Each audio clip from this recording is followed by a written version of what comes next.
welcome to Inconvenient Truths. I'm your host, Jennifer Zheng. A while ago, a small city in northeast China issued its financial restructuring plan and announced that it would stop hiring.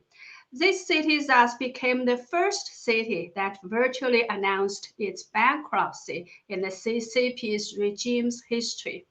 So, how serious are the local government's financial crisis, and how will this crisis affect the CCP regime?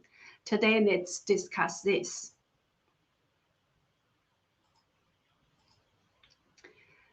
So, on December 12th, the Hegang government announced on its website that because of the government is implementing a financial restructuring plan, the city will stop hiring any more staff. This notice soon caused quite a lot of attention, and people said this virtually meant that Hegang City had gone bankrupt. Financial restructuring is just another term for bankruptcy, but sounds much better. This notice later got deleted, and as it had caused too much unwanted attention.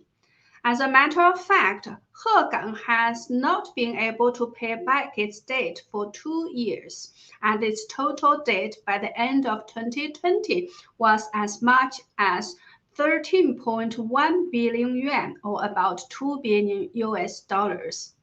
And how about its revenues and expenditures? According to its own figures, its revenues in 2018, 2019, and 2020 are 2.52, 2.26, and 2.3 billion yuan, respectively. But the expenditures in those 3 years are 11.57, 10.37, and 13.86 billion yuan. So there have been big gaps, right? So how has this city coped with this kind of big gap? Up to now, it has been relying on financial aid from the higher government. You can also say that if this city's annual revenue is somewhere near 2 billion yuan, but its total debt has reached 13 billion yuan, and every year it needs another 10 to 13 billion to operate, how can it not go bankrupt? Hegang is a city once known for its rich resources. It has a population of about 890,000, and its main natural resource is coal. 11 years ago, in 2010, its GDP was 25 billion yuan and much higher than the national average level.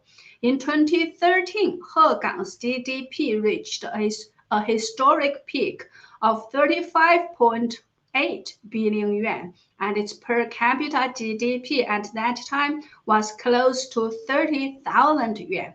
In the same year, China's national average per capita GDP was only about 7,000 yuan. So Hegang's GDP was more than 4 times the national level in 2013. However, since then, the city has gone downhill because of the overall economic situation, and after exhausting its natural resources, the city has lost its population. In less than 10 years, its population decreased by 17%. With the decrease of population, its house prices decreased even more. In 2015, its house price was 3,000 to 4,000 yuan per square meter. Now the house is only less than one. Now the house price is only less than 1,000 yuan per square meter. So nearly 80% of its house value has gone. You know, a lot of local governments in China rely heavily on selling the land use right to make money. So if this source of revenue dries out, that means big problems for local governments. So that's the situation in Hegang City. How about other places? Let's see this table. Don't worry if you don't understand the Chinese characters on it. The first column has the names of all the provinces and 4 big cities directly under the jurisdiction of the central government. These cities are usually treated as provinces. They are called 直辖市 in Chinese. Maybe we can refer to them as national level cities. There are altogether only 4 直辖市 in China, including Beijing, Shanghai, Tianjin, and Chongqing. So the second column has the revenues of these provinces and cities in the first 7 months of this year. The third column is the growth rate over the previous year. The fourth column is the expenditure of each province, and the fifth column is the growth rate of the expenditures. And what I want you to see is the last column, which is the difference between the revenues and expenditures. You can see that out of all the 31 provinces and national level cities, only Shanghai has a surplus of 141.7 billion yuan. All other provinces and cities are suffering a deficit.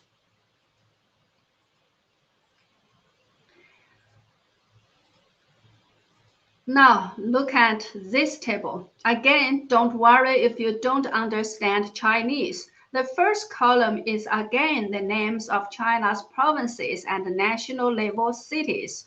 The second column is the total debt of each province or city in 2020. The third column is the revenue of 2020, and the fourth column is the ratio of total debt to revenue. So you can say for Qinghai City, which is on the top row of this table, the debt ratio is as high as about 500%. Only 5 provinces or cities has a debt level lower than 100. However, these numbers don't include the bond issued by the local government. If these bonds are also included, then only Shanghai and Guangdong state debt levels are under 100%. So overall, even if the so-called city construction bonds are not included, the total amount of local government debt has reached 27.1 trillion yuan, while the total revenue in 2020 was only 10 trillion yuan. So this means even if all local governments stop spending money, they will need nearly 3 years to pay back all the debts. But the problem is, the only city that is having any surplus is Shanghai. So how on earth can all these debts be paid back?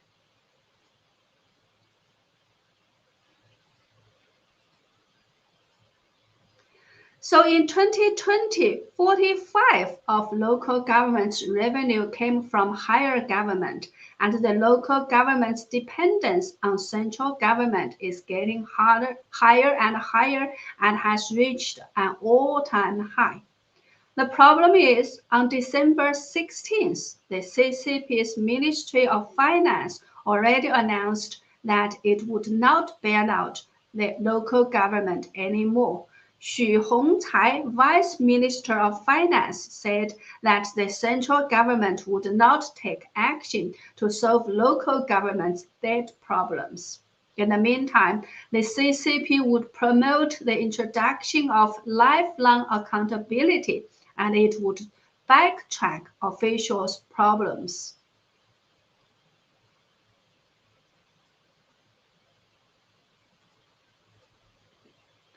According to Goldman Sachs, China's hidden local government debt has swelled to more than half the size of the economy, and the total debt of local government financing vehicles rose to about 53 trillion yuan, or about 8.2 trillion US dollars at the end of last year, from 16 trillion yuan in 2013. That's equal to about 52% of gross domestic product and is larger than the amount of official outstanding government debt. And the local government still have 30 trillion yuan of bond debt. So the total debt reaches 83 trillion yuan. The central government still has a 21 trillion debt. So the total central and local government debt balance is 104 trillion yuan and roughly equivalent to the amount of China's GDP. So China's total government debt ratio has exceeded 100%. If we only look at the local government, its debt ratio has reached 259%. So we can say that China's economy does not just have one bursting bubble in the real estate sector. The entire Chinese economy has relied on a large fiscal and financial bubble to sustain itself over the past 20 years. Once this financial bubble bursts, China will face a full-scale and extremely serious economic disaster. I think that already bankrupt Hegang City is a miniature of all local governments and China as a whole. Even the path is very, very similar.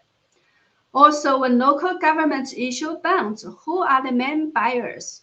There are many banks, security companies, managed funds, etc. So these institutions buy the government's bonds with people's savings. At present, 18% of China's banks' funds are taken up by local government bonds and borrowings.